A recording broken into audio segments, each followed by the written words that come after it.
Hey all, strap in because I've got an emotional and a vulnerable video that I'd like to share with you here today. Earlier this month, I got to hear my name called out from the stage, and it didn't even sound like my name at first. I thought it was somebody else. And I remember sitting there looking around the room, waiting to see who was going to get up, and then realizing that everyone was looking at me. I just received the Alvin Law Award for Perseverance at the Focal Point International Conference in San Diego. And I want to tell you what that means to me. 2 years ago, I got to meet Alvin Law at the conference in Chicago. He'd given a keynote about his life. And just a little bit about him, you could look him up. He's an amazing individual. He was born without arms. He was adopted by two amazing parents who taught him to use his feet for hands. And every door that seemed closed to him, he somehow found a way to open anyways, all the way to eventually being inducted into the Canadian Speaker Hall of Fame. And then he sat down at a drum set and he played with his feet. Now, I have never seen anything like it. It was fascinating. But a few days before that, I actually rode the L train back from the White Sox Stadium with him. There was just a few of us in that train car talking as if we were peers. And I realized that he was so much more than just a speaker. He was one of the most magnetic people that I've ever been around. The kind of person that you remember, the kind that you cherish every moment that you get to be in their presence. And this award is named after him because he never gave up. Not once. And when they called my name, my whole life came with me to that stage. I want to tell you a little bit about that. And I have to go back to the summer I was 10 years old.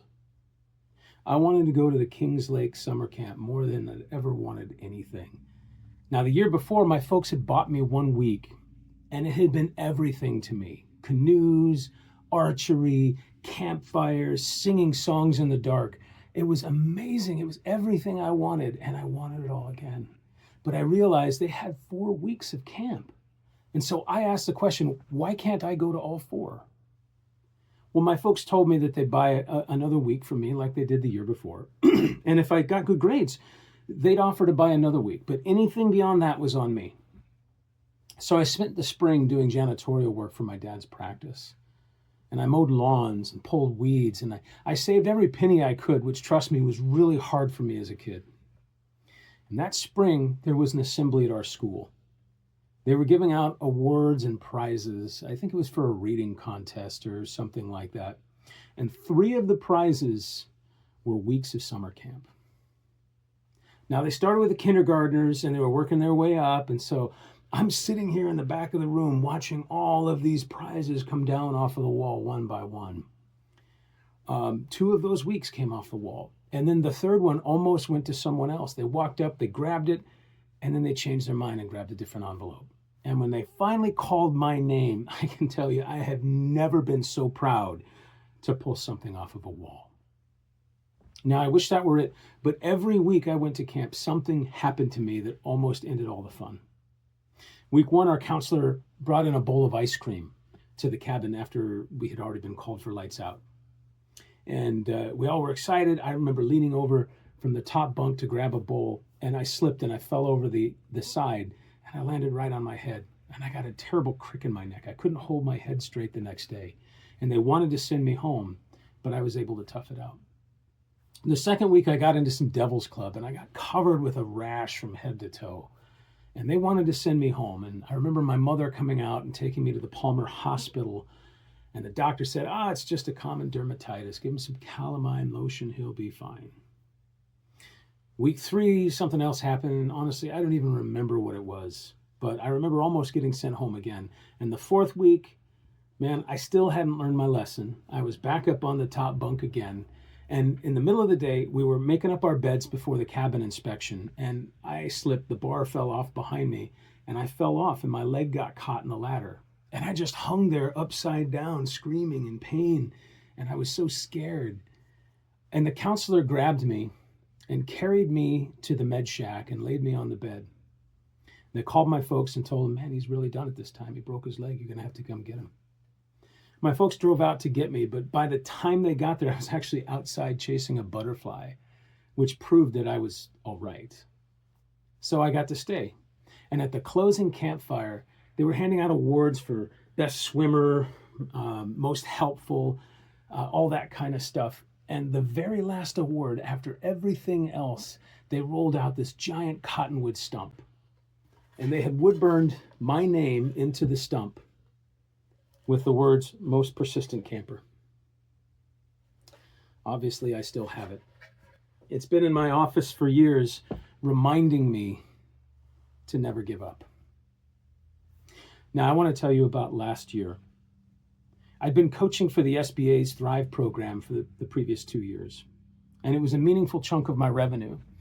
Unfortunately, the new administration decided to end that program, and around that same time, I lost 2 anchor clients. I went from a healthy book of business to not even enough to cover the business's needs. So my days became exceptionally busy. I'd do a coaching call on Zoom in the morning, and then I'd drive across town to host 1 Million Cups. And then I'd get back in my car and I'd do gig work for the rest of the afternoon, delivering food, running errands, anything I could do to get enough money to keep the lights on.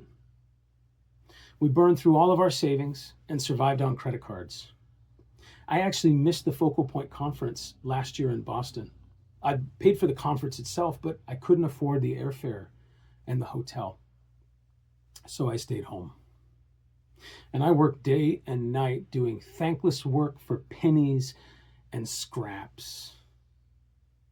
And I remember I'd come home some nights and I just wished that my wife would tell me that it was time to pull the plug, that I'd given it a real run, but it was time to give up, and that it was okay for me to let it go and to go back and beg for my old job back or find something new. I couldn't say it myself, so I secretly wanted her to do it for me. And she never did. You know what she said instead? She told me that the work that I was doing mattered. She told me that people needed me and that giving up would be the worst thing that I could do. She said the world needed people like Coach Allen to help them believe what is possible. So I kept going. I kept making phone calls. I kept driving. I looked for part-time work. I even considered contracting with agencies just to try and bridge the gap. And then after months and months of not giving up, in the span of 1 week, I signed 3 amazing clients. And just like that, I was back in the saddle. Now, I had to share all of that with you to really explain what happened in San Diego earlier this month. When Trisha Stetzel called my name and I walked up to the stage and there was Margaret McClay, gave me a big hug, and then Focal Point founder Steve Thompson shook my hand and had a big smile on his face. They were all standing there waiting for me. Now, for the 3 years, I'd felt like I was just the coach from Alaska with the cool beard. You know, the new guy, one of the furthest ones from anybody else. But standing up there on that stage, I realized that I was right where I belonged. I felt like I was an important part of this team. And I looked out over the crowd and I could hear people yelling my name. And Scott Hartsfeld, who was the one that first walked me through joining Focal Point, was one of the loudest people yelling, "Caraway!" I couldn't believe it.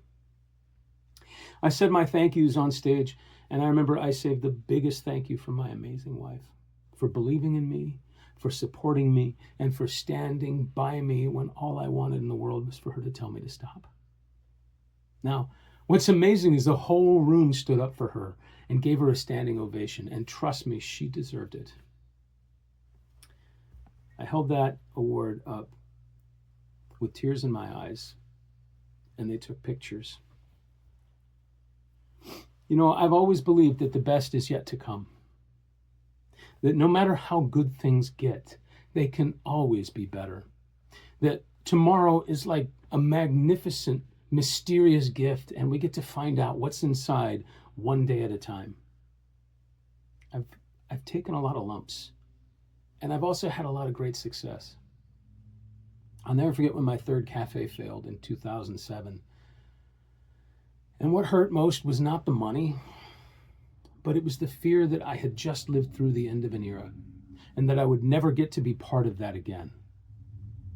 I felt that fear again last year doing gig work in between coaching calls. But that night in San Diego, that was the antidote to all of that fear.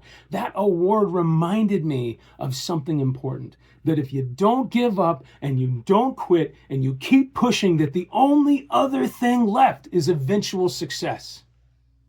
And the path is rarely like the one you imagine. It doesn't run on your timeline. But if you keep iterating, if you keep showing up, if you keep doing the thing in front of you, eventually you will get there. So thank you, Alvin, for being the kind of inspirational force that really deserves to have an award named after them. Thank you, Steve, for sharing your dream with me. Thanks to Margaret, Phil, Rich, Tricia, and everyone else. And big thanks to all the coaches in the Focal Point system, because we all stand on the shoulders of giants together. And thank you to my friends in Anchorage and to the clients who have trusted me with their businesses, with their teams, and with their lives. You all inspire me so much every single day. And thank you to my wife, who never let me quit, even when I wanted her to. And to the world, I'm not done. And the best of me is still yet to come. Cheers, everybody.